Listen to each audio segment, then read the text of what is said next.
សូមគោរពនឹងជម្រាបសួរលោកលោកស្រីប្រិយមិត្តទូរទស្សនិកជនជាទីគោរពនៅពេលនេះខ្ញុំបាទវីកូវីតសូមគោរពជូននូវព័ត៌មានជាតិម៉ោង3រសៀលដែលមានជាបន្តបន្ទាប់ដូចតទៅ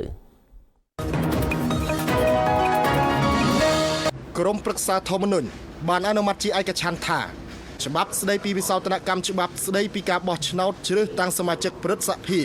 ដែលរដ្ឋសភាបានអនុម័តនៅថ្ងៃទី30ខែមីនាឆ្នាំ2026ស្របនឹងរដ្ឋធម្មនុញ្ញយោងតាមសេចក្តីប្រកាសព័ត៌មានរបស់ក្រមប្រឹក្សាធម្មនុញ្ញចុះថ្ងៃទី10ខែមេសាឆ្នាំ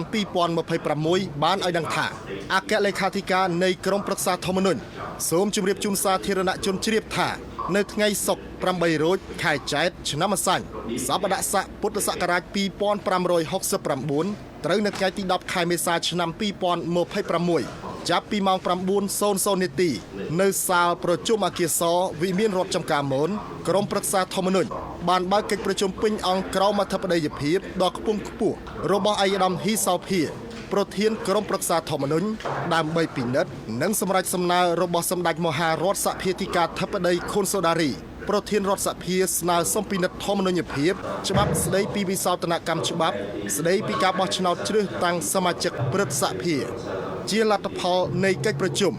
ក្រមប្រឹក្សាធម្មនុញ្ញបានអនុម័តជាឯកច្ឆន្ទថាច្បាប់ស្តីពីវិសោធនកម្មច្បាប់ស្តីពីការបោះឆ្នោតជ្រើសតាំងសមាជិកព្រឹទ្ធសភា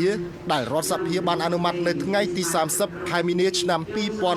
2026នាសម័យប្រជុំរដ្ឋសភាលើកទី5នីតិកាលទី7ហើយព្រឹទ្ធសភាបានពិនិត្យហើយឲ្យយោបល់ឯកភាពទាំងស្រុងនាសម័យប្រជុំព្រឹទ្ធសភាជាវិសាមញ្ញនីតិកាលទី5នៅថ្ងៃទី3ខែមេសាឆ្នាំ2026ស្របនឹងរដ្ឋធម្មនុញ្ញ